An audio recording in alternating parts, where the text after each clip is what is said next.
Basically, my story begins in first year university. I had a year where I think a lot of problems happened to me. My parents separated that year. My dog died. That was a particularly tough day. Subhanallah. I had 2 car accidents in the space of 1 week. And also, sadly, I had a friend pass away that year. I think that year led me to sort of ask some questions along the lines of, why am I here? What's the purpose of life? Why do I get up in the morning? Why do I even bother? Why don't I just sit on the couch, watch TV, Jerry Springer, whatever? And I think I started to ask questions about, the purpose of life, and that led me to start to do a bit of a holy quest. Naturally, as an Aussie, the first thing I did was investigate Christianity.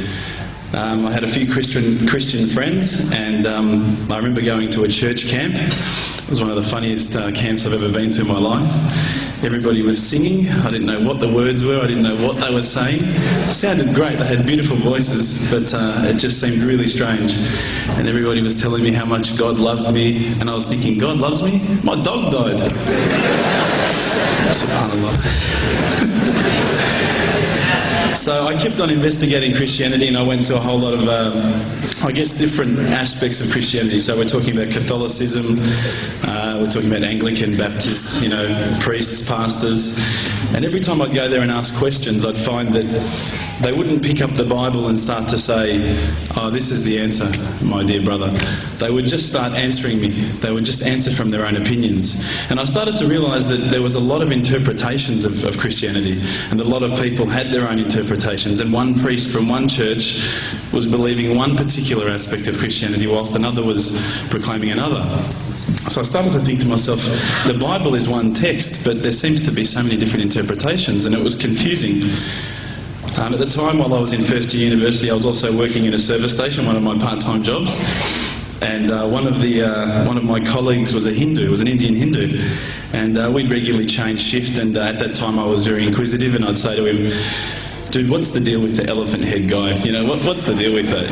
Why has that guy got an elephant head? And he's going, oh, that's Ganesha, this. I said, but couldn't you have chosen like a lion's head or something a bit better? We'd have, these really deep theological debates while people were buying petrol. And I'd be saying, yeah, but why, bro? Here, $5 of gas, thanks, mate. Yeah, no problems.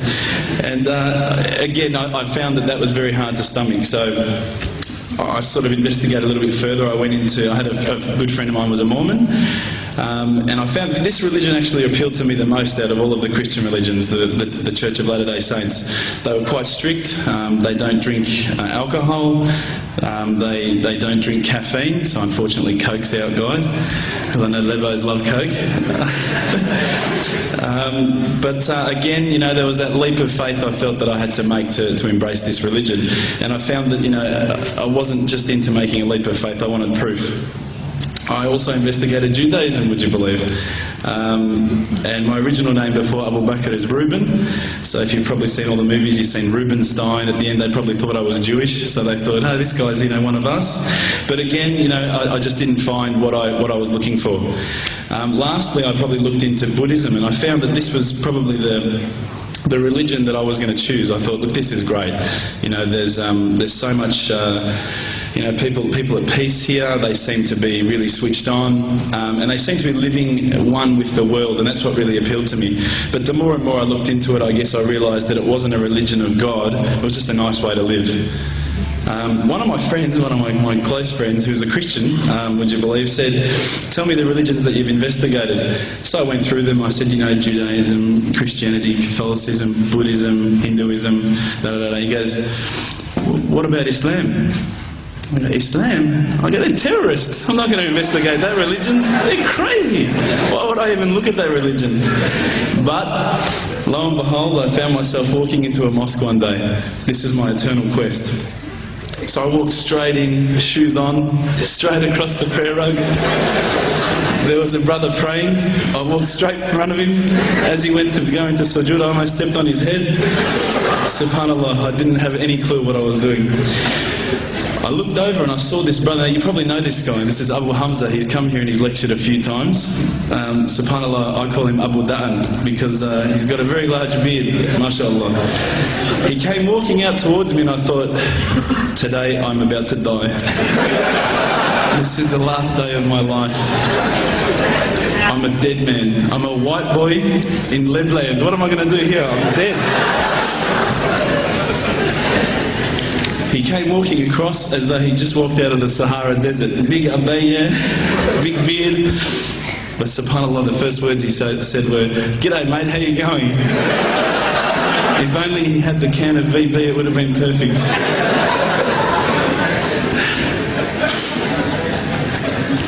SubhanAllah, I was very taken aback by his welcoming nature. As Aussies, I guess now, I don't want to offend any Australians here, but my upbringing is from a country upbringing. My parents raised me as an atheist. They were raised as Christians. They were dragged along to church every Sunday, and they hated every minute of it. So as soon as we were born, they drummed it into our heads that when you die, you're worm food. That's it. There's no afterlife. There's no God. It's all rubbish. So I was raised as an atheist. So when I walked across and I saw Abu Hamza and he was talking to me in a very polite fashion, which I was very thankful for because I was sure I'd seen him on the 5 o'clock news hijacking a plane the day before. Now, Aussies are hospitable, don't get me wrong, but Lebos are the most hospitable people I've ever come across. And as the brother Hamza was saying, these brothers were making me cups of tea, and I honestly needed to keep going to the toilet every 5 minutes. They just kept putting tea in front of me, biscuits. I'd never seen anything like it. And I think to some degree I kept coming back for the biscuits, but also for the religion. So when I sat down with these brothers, I actually started asking questions. I asked all the questions that I've asked of the priests, of the pastors, of my friends. And subhanAllah, the thing that really struck me is that every time I asked the question, they wouldn't just answer. They would pick up a Quran and they would say, "Read this, bro, read this." And there was the answer, every single time. And I would ask another question, you know, the hard questions, not the easy questions. Why do women have to wear the scarf? Why the hijab? How come I can have 4 wives and she can't have 4 husbands? You know, I wanted to know all the tough questions, which is the first questions I guess you ask when you come across Islam. But lo and behold, they kept on answering the questions with the Quran, not from their own opinion. And I got frustrated with this. And I actually said to one of the brothers, because by this stage I think I'd been going there for about a couple of weeks, there was always a few brothers there when I went.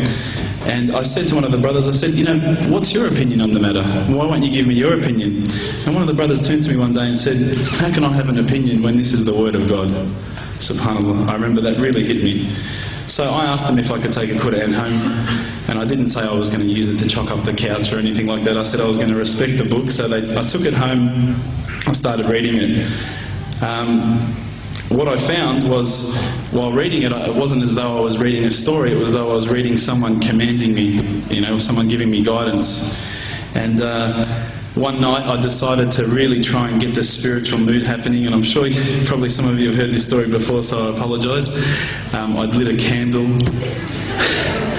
I had the window open, I had the curtains drawn, you know, I was trying to get that really spiritual feeling. It was a nice summer night in Melbourne, as summer as it can get in Melbourne, and I was sitting there thinking, this is it, you know, this is the night. I'd been, you know, investigating all the spiritual proofs, all the scientific proofs about the fact that the mountains are the pegs, about, you know, how the embryo develops inside, you know, the woman, all these amazing proofs, but I still needed that little push. It's like I was on the edge of a cliff, I was ready to jump, I just needed a push. So I was sitting there, it was very quiet. I was reading Quran, I stopped. I said, Allah, this is my moment. This is the time I'm about to jump into Islam. All I need is just a sign. Just a little sign, nothing huge, maybe a bolt of lightning. You know, maybe half the house could fall down or something, you know, just small. It's small for you, man. You created the earth, come on. So I sat there. I was waiting for the candle to start lighting up to 4 metres high like in the movies. And I go, okay, go. And subhanAllah, nothing, absolutely nothing happened. I was really disappointed, to be honest. So I sat there and I said, Allah, this is your chance. I'm here. I'm not going nowhere. I'll give you another chance. Okay, maybe you were busy. You know, I know it's daytime over the other side of the world. There's a whole lot of stuff going on. Maybe this time it could just be like a car backfiring. You know, something small. All right, the half the house, the candle. Let's forget that. A bird could fart outside. I don't care. Just anything. So I said, okay, go. And subhanAllah, absolutely nothing happened. And I mean, I couldn't have even said, oh, that was it.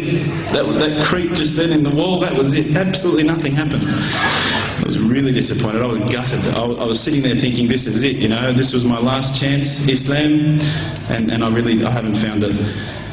I pulled back the Quran, I turned back to where I was reading. SubhanAllah, the very next verse on the next page, for those of you who ask for signs, have we not shown you enough already? Look around you, look at the stars, look at the sun, look at water. These are the signs for the people of knowledge. SubhanAllah.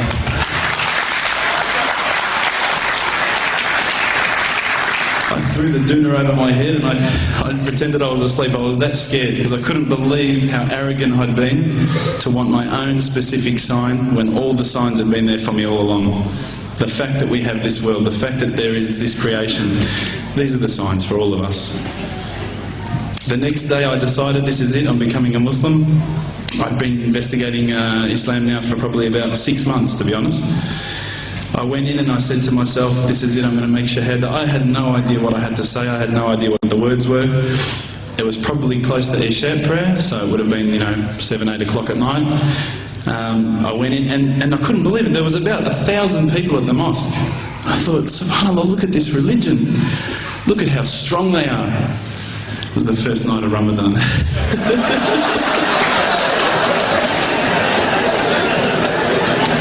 Ramadan Muslims. So I sat there and I was very nervous, I must admit. I got up and this person's going to me, you got to say these words, bro, Ashhadu. I'm going, what? Ash what? Can't I just say it in English? No, they say, no, you got to say it in Arabic. And I thought, looked out over the sea of beards that I could see in front of me and I thought, if I get these words wrong, I'm a dead man again. I had this fear, And they were staring at me, and I don't know if you know this, but Australians can't stare. Lebanese people can stare. So I was sitting there, I was very scared. I got up, and subhanAllah, as soon as I started to say the words, all fear went out of my mind.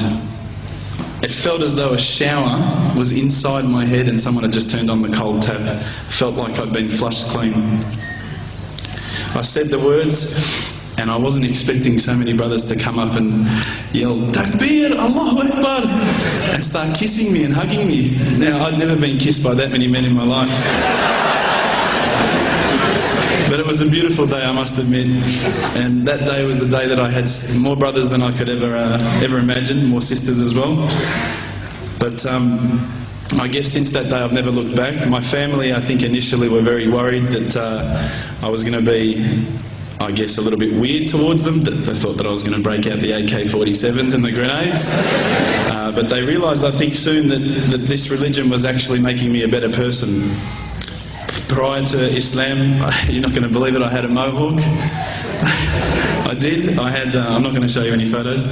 I had army greens, I had the Metallica t-shirt, I had the cherry docks. I was shocking, right? I thought I looked great, but I looked terrible. And alhamdulillah, ever since then I look as good as I do now. No, don't laugh, please.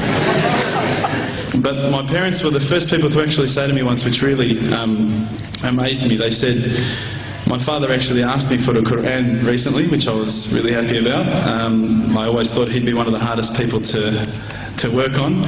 But he said to me, ever since you've been a Muslim, you've been a better person. You're more reliable. I can count on you to come and pick me up if my car breaks down. Whereas before I go, Dad, I was drinking last night. I don't know if it's still out of my system.